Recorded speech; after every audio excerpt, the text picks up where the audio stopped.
Muito bem, vestibulandos da Universidade de Brasília, trazendo aqui mais uma revisão.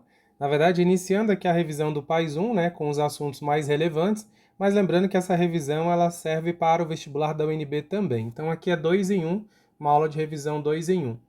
Pois bem, você que vai fazer o PAS 1, você que vai fazer o vestibular aí, dentro dos assuntos, né, dos possíveis assuntos ali, o assunto aí de função do segundo grau talvez seja o mais relevante que nós temos aí, por ser um assunto recorrente na prova, um assunto que é sagrado lá na nossa prova. Então eu vou iniciar com essa questão aqui, que eu acho uma questão didática. Quando ela aconteceu, uma galera ficou desesperada quando viu, mas eu quero resgatar alguns conhecimentos aqui importantes com vocês, porque isso tem sido recorrente. A lógica, o conhecimento que a gente aprende, adquire por meio dessa questão, ele se aplica a muitas outras questões que têm vindo na prova, tá bom? Então aqui eu vou fazer o item de número 98 e de número 100. Mais para frente nós vamos fazer o 99, que é de função do primeiro grau, tá bom? Então, pegando aqui o primeiro item, que é o item de número 98, tá? A questão lá, na ocasião, a banca trouxe um gráfico para gente. Dá para perceber que é um gráfico assim que já se assemelha ao gráfico de uma função do segundo grau, tá? Aqui dá para perceber que a parábola ela não aparece completa, mas a gente até poderia fazer um prolongamento dela aqui para perceber que se trata de uma parábola mesmo, né? E outra coisa, o que faz com que a gente também tenha certeza é por conta do formato, porque no enunciado ele já traz essa informação para a gente, né? Ele fala: considere que a potência P em cavalos da moto CG 125 é expressa por P de V é igual a AV ao quadrado mais BV mais C, em que V é a velocidade da moto em km por hora e A, B e C são constantes. Aqui ele só está dizendo para a gente que essa aqui é uma função do segundo grau, pessoal, com a letra P e letra V.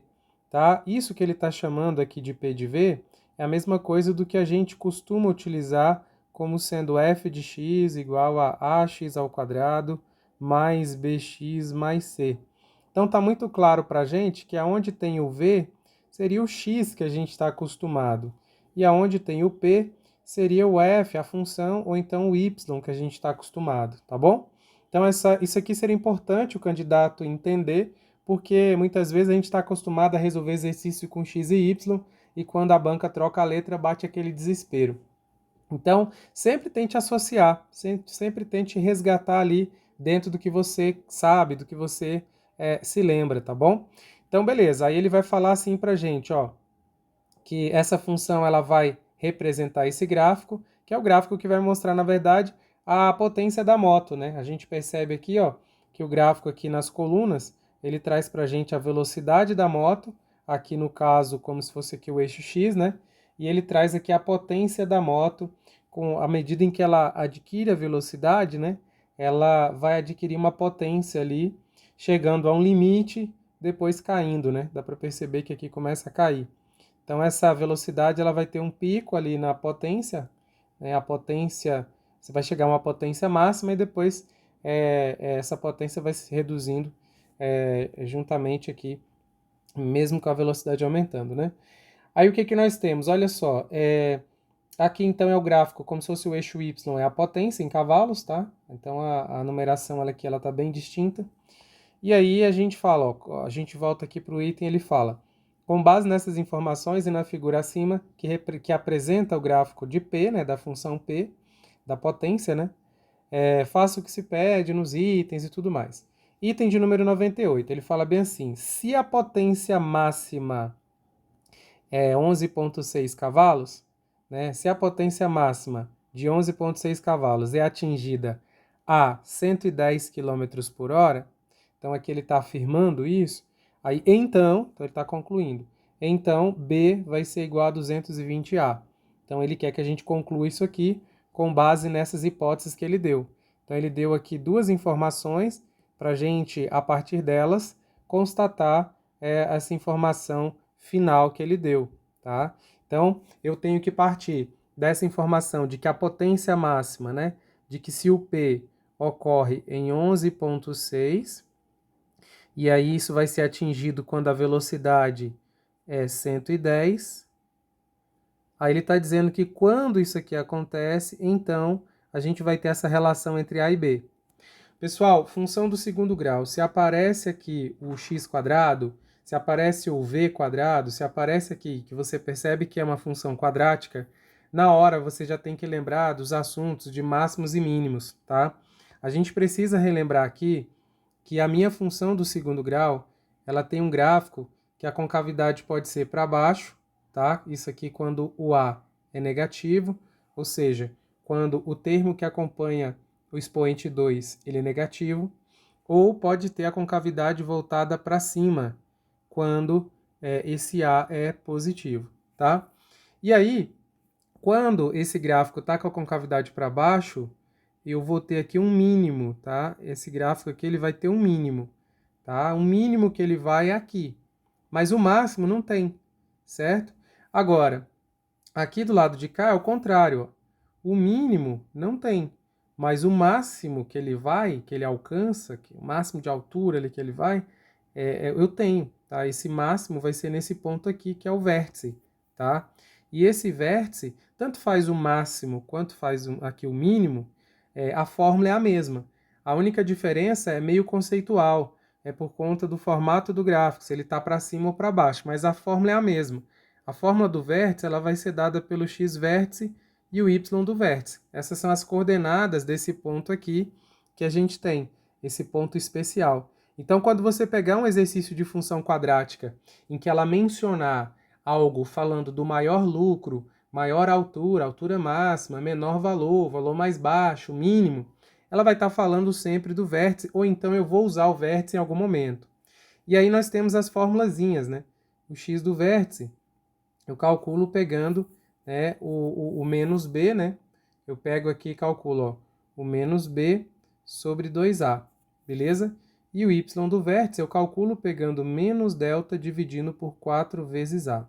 Então essas são as duas formulazinhas que eu preciso memorizar, porque através delas eu consigo achar o vértice e aí eu consigo localizar essas questões de máximo e mínimo. Então lembrando, aqui eu tenho um máximo e aqui eu tenho o mínimo, né? Eu vou ter o mínimo. Se a gente voltar para a nossa questão, ele fala da potência máxima, ele fala que a potência máxima ela vai acontecer quando eu tenho aqui uma potência de 11,6 cavalos. Se a gente voltar para o gráfico, essa informação ela está clara mesmo, até pelo gráfico, porque ele disse que se a potência for 11,6, ó, 11 está aqui, então 11,6, ó, ele está dizendo que o máximo que esse gráfico atinge é mais ou menos por aqui mesmo, ó.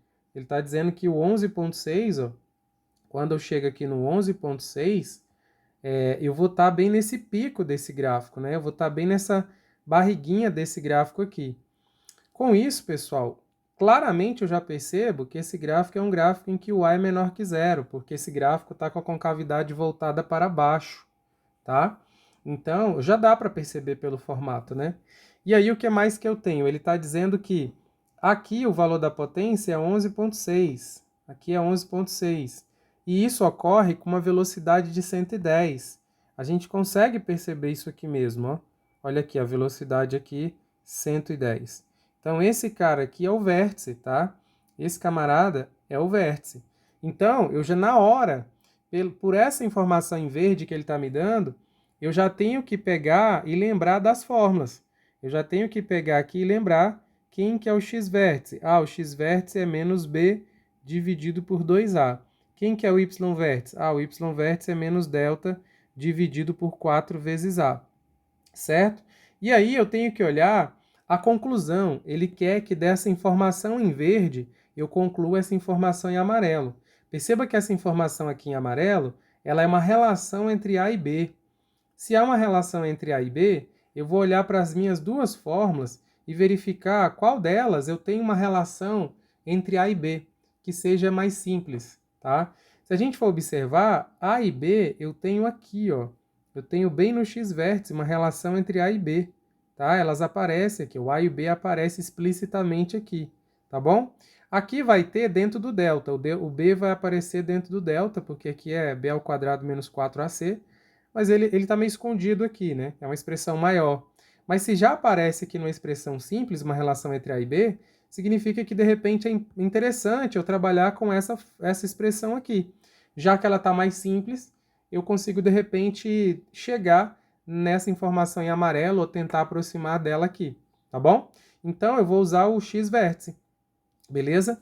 Aí, ó, para usar o x-vértice, para ter essa relação entre A e B, eu preciso dessa informação do x-vértice, tá? O que é o x-vértice, pessoal? Olha só, o x-vértice, ele vai ser aqui, ó, aqui já que ele falou pra gente que aqui é o vértice, as coordenadas do vértice vai ser formada pelo x do vértice e y do vértice, ou seja, o valor do x que dá esse pico aqui, ó. O valor do x que dá esse pico, né? Esse aqui vai ser o eixo aqui, ó. Vai ser o eixo x aqui, ó, que no caso é a velocidade. Então esse cara aqui é o x-vértice. Então o x-vértice é 110, porque aqui, ó, o x é o eixo aqui ó, da velocidade. Então, eu já sei que esse x-vértice aqui é o 110 que ele me deu aqui, ó. Isso aqui é o x-vértice. Esse 11,6 é o y-vértice, mas aparentemente eu não vou precisar usar. Então, vamos substituir o x-vértice pelo 110. Então, vai ficar 110 igual a menos b dividido por 2a. Eu preciso saber o valor de b e a? Não, porque aqui o que ele está querendo é que eu chegue numa relação entre a e b mesmo.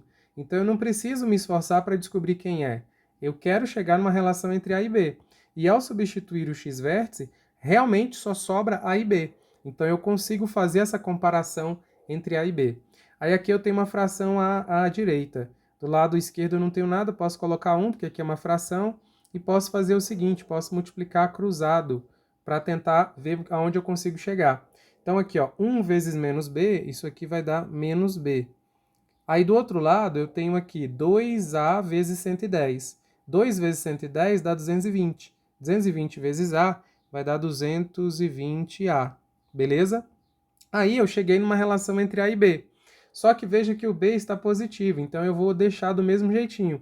Vou multiplicar aqui por menos 1, ó, né, dos dois lados, para ficar aqui com o b positivo.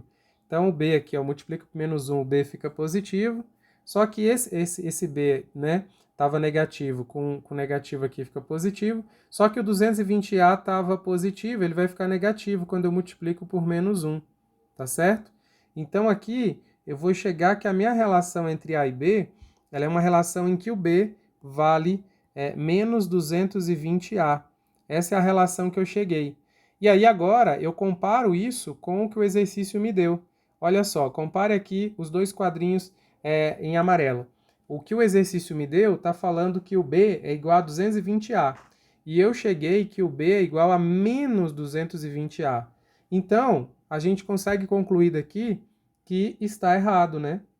Que a resposta, que é o que o item trouxe, a afirmação que o item trouxe, é uma informação incorreta, porque deu uma diferença no sinal. O sinal é negativo e não positivo. Então, a gente coloca esse item aqui como sendo um item errado, tá? Item errado só por conta do sinal, tá? Isso já é muita coisa, com certeza. A gente sabe que só um sinal já vai mudar a concavidade, já vai mudar se é máximo, se é mínimo. Isso aqui é muita coisa, pode não parecer, mas é muita coisa, tá? Então, o item está errado, e aí a gente concluiu o item 98, tá bom? Espero que você tenha conseguido acompanhar aqui o raciocínio. A ideia aqui é a gente fazer detalhado, com calma, para te explicar, fazer a revisão sem pressa, para que você chegue bem na sua prova, tá bom? Todo dia aqui um vídeo de revisão para vocês. Contem comigo. Se você não está inscrito, se inscreva. Compartilhe aí com os colegas que estão fazendo a revisão também. E vamos que vamos. Até o próximo vídeo. Valeu, valeu. Tchau, tchau.